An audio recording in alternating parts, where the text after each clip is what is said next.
Hey, what's going on, everybody? Welcome to this video edition of AdminDev Labs. My name's Chris. Let's see if we can make this a little bigger. Oh, yeah, there we go. All right, so this is the project I mentioned in the last episode where I wanted to kind of go over some of what I've been learning, see if I can help myself teach myself, and maybe provide some insight for those of you that have been listening and don't really know what the heck I've been talking about. So I have some boilerplate template here. Let's just see. I think it's under fork. Yeah.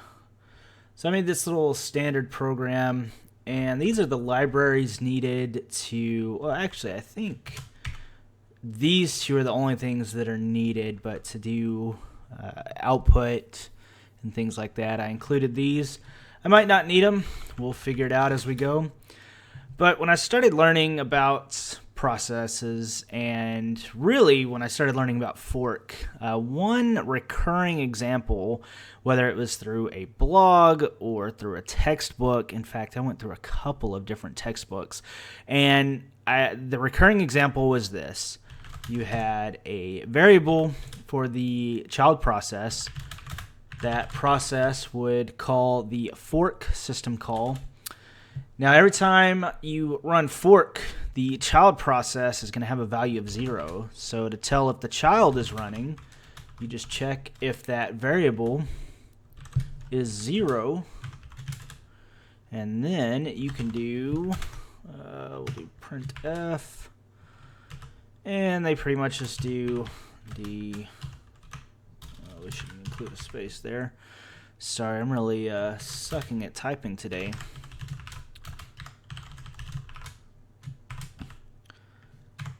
So this would be the example. You would print out the child process and then the parent process, and it would typically, I'm really limiting it. Normally they say hello from child process, hello from parent process, and they print out the values. We can even do it backwards. So if we want to run else on this bad boy, we can have a wait. Now this wait null was pretty simple. It just waits for a child process to end. You can actually put, you can actually put a number here, but I don't think it's necessary. I saw a lot of examples that would put a number, and then I saw a lot more that just use null. I read through the man page and some documentation, and there is nothing that explicitly says, well, I didn't see anything that explicitly said you weren't supposed to use null. So then we can do printf again.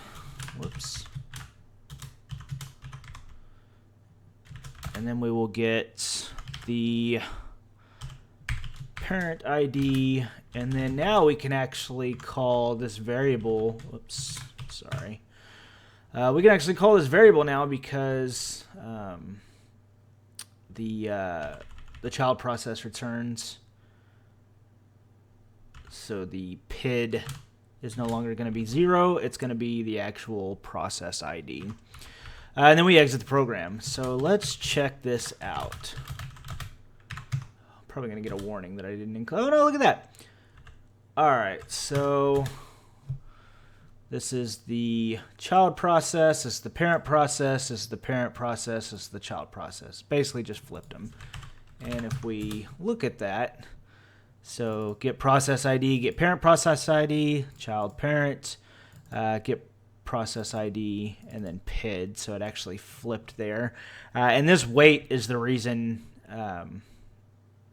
that this is used instead of the get PID. They've I don't think they've swapped. I think that's the next example, but that's the word that's coming to mind from what I understand about this. Anyway, this is the and if you want to if you want to see that in action again, let's do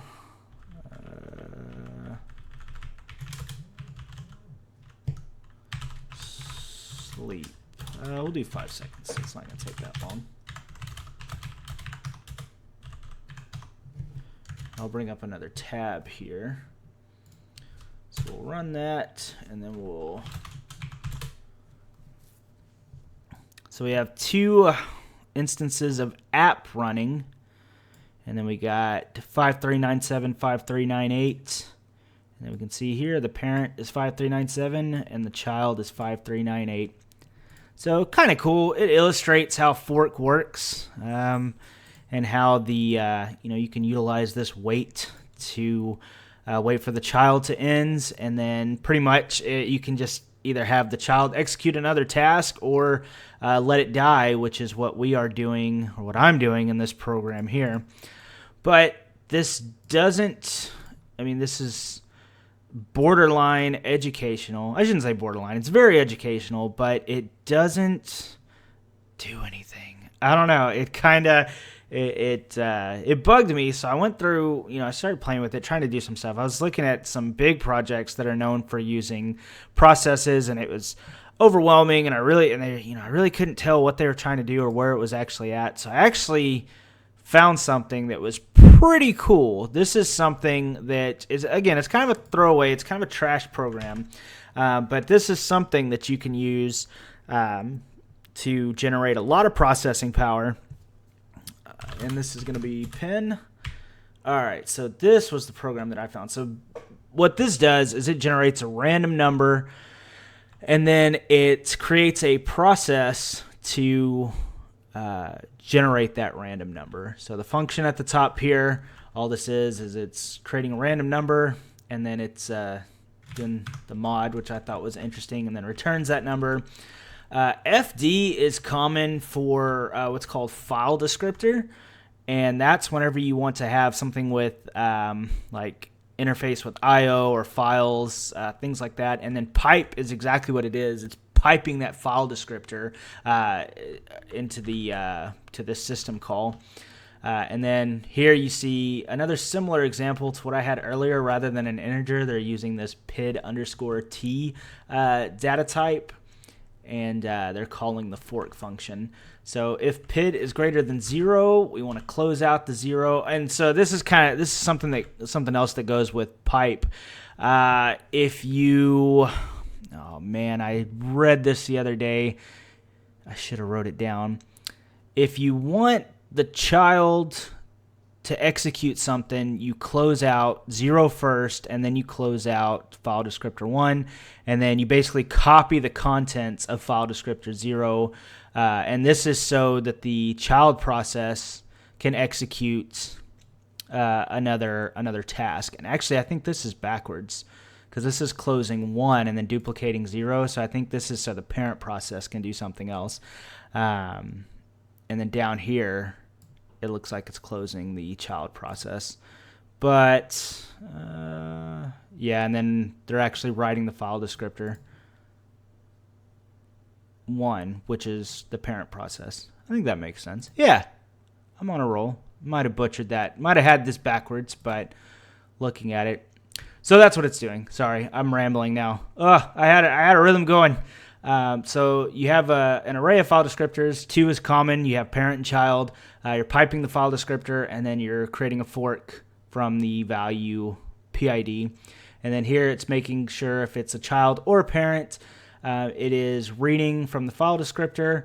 And the read and write, these are just system calls, and they require, that you have to declare the size.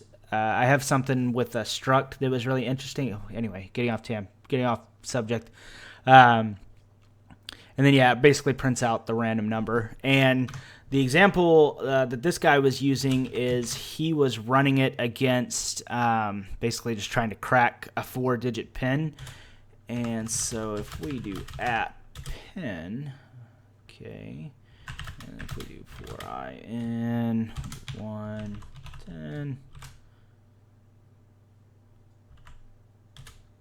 to app, done. Okay, cool. So you can see here that each time the number is different, and then the bytes read, I think he was just illustrating that the file descriptor was working, but it's always going to be 4 because of the, I guess because of the, this is an int, so an int is 4 bytes.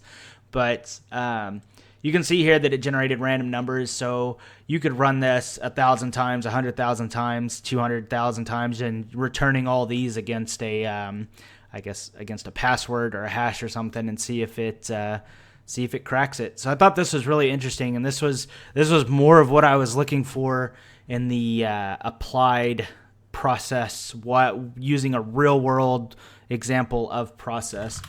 And let me open that back up because, yeah, that was right. Okay, but yeah, this was interesting, but this is apparently very common. The FD is you'll see that in C and C++. That's common for file descriptor. And then pipe, that's exactly what you think it is. If you've ever written bash and you pipe something, this is what it is, but this is the system call instead of running it in the shell. But yeah, that's all I got for this video. It's going to be short and sweet. I just wanted to use the examples that infuriated me for a long time, and then I wanted to use this pretty cool example of generating the random numbers. And then again, this is a little toy application. You could return this or pipe this, send this value into to check it against something or to try a validation. It'd be pretty interesting to see this, and then you'd be utilizing different processes to get that taken care of. Appreciate you guys hanging out. Let me know if you got any questions. There should be another video coming.